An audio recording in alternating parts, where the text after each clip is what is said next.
Welcome to Everyday Reviews. You know, I've said this before, there's no better way to get to know a vehicle than to take it for a fairly long road trip.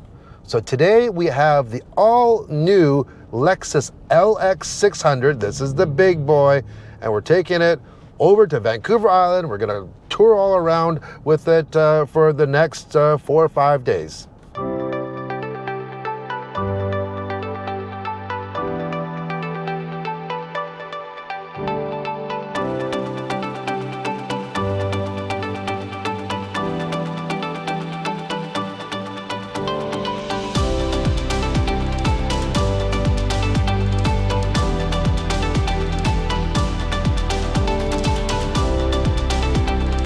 You can't miss the styling of the new LX for sure. It's kind of polarizing. It has an oversized spindle grille in the front of it. A lot of people have, really criticized and said it's way too big.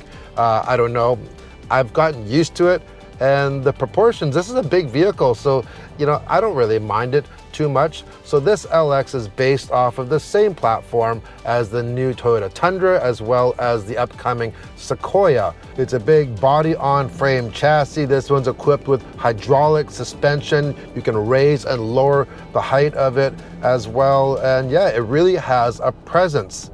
When you're driving it, you see this big, long hood, and it has kind of an indent on the middle of it.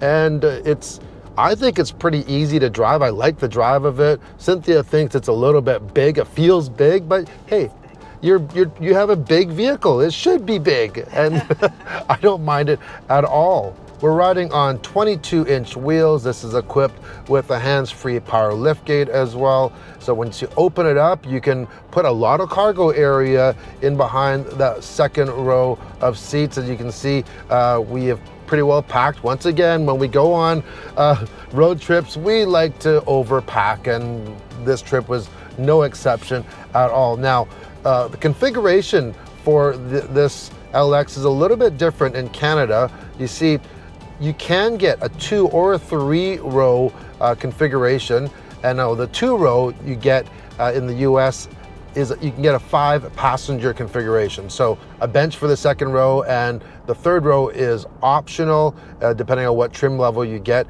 Now, we have the executive VIP package on this LX600 in Canada, and that one has a third row delete. And not only do they delete the third row, the second row, you're gonna get these 2 captain's seats with a large console in the middle. You have a screen back there, and those seats are massaging seats as well. And I don't know why we don't get massaging seats in the front, Cynthia. What's up with that?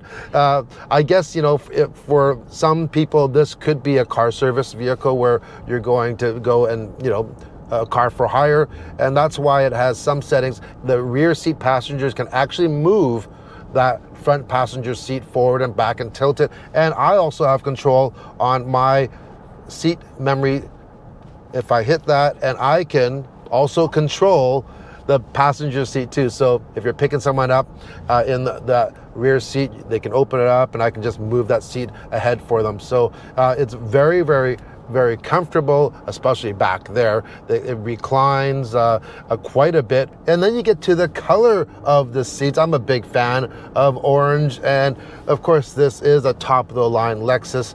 It really is. It's pretty hard to find any hard plastic surfaces on this interior at all. It's so nicely done. I like the steering wheel. You have these wooden inlays in them, but they're not that hard, shiny, slippery stuff. At first I was almost thinking, is this leather? But it's only on the insides of it. By the way, this steering wheel is heated, and it's heated all the way around as well. One thing that I wish you did get is you don't get a full-length panoramic roof on this. You do get a power sunroof on here. The new LX comes with the new Lexus Interface infotainment system. That's the latest and greatest. You have Apple CarPlay, Android Auto. You have wireless Apple CarPlay too. We have wireless charging. So big 12.3-inch screen. You have a round view monitor for your camera system. You have a digital mirror.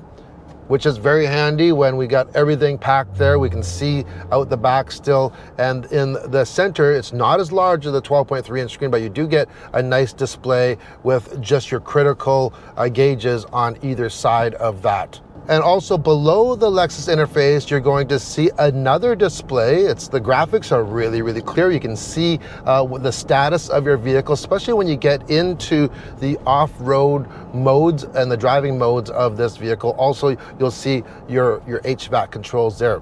Speaking of HVAC, you do have manual toggles for your temperature control, which I do like, and you do have a volume knob. So loving that. In the middle console, it's a big console. It's very, very wide. You have a traditional gear selector, which I'm a fan of.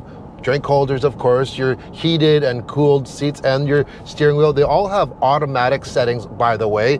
And in the middle console here, this one, because it comes with the executive VIP package, comes with a cool box. So it is literally a refrigerator right under here, and it's nice on these longer trips to throw in a 6-pack of cold drinks there, and it's going to keep it nice and cool. One thing that I did notice, it's not a big thing, but I find the window controls on the driver's side here, so to operate all 4 windows, they're kind of placed in an awkward position, especially with the grab handle of the door. It's hard to actually get your hand in there. You really have to kind of bend your hand to get at those window switches. And I've been using this all week, and it does kind of bug me.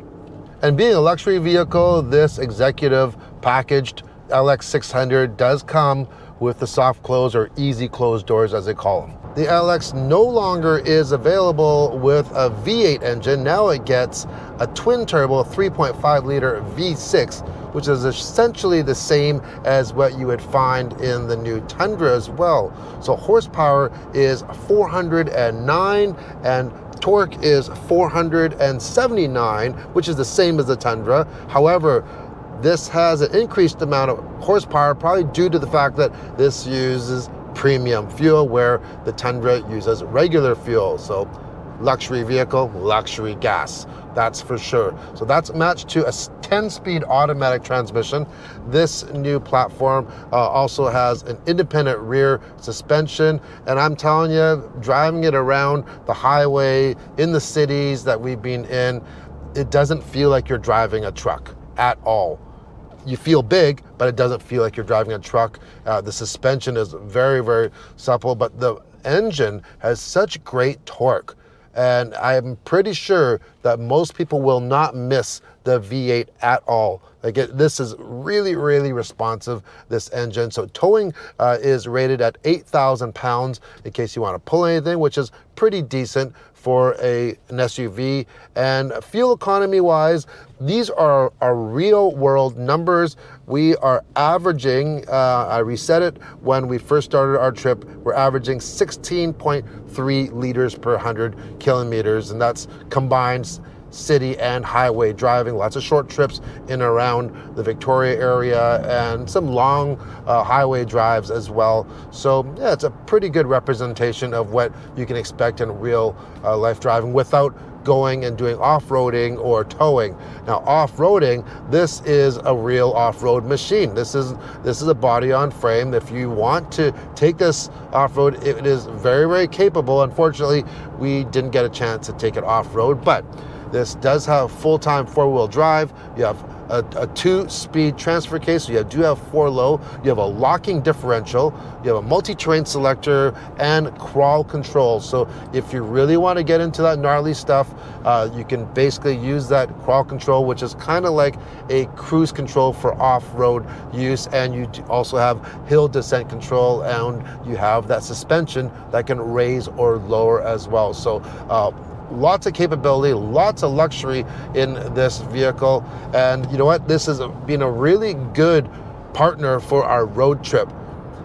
The only thing I gotta say though is that, you know, it's been so good driving it, but you do really compromise some of the utility having this executive VIP package that we have in Canada. In the US, it's called the Ultra Luxury. And yeah, so that big console takes up a lot of room. You use up some of the cargo area even for that console. And then when you get to the just utility around in the front area.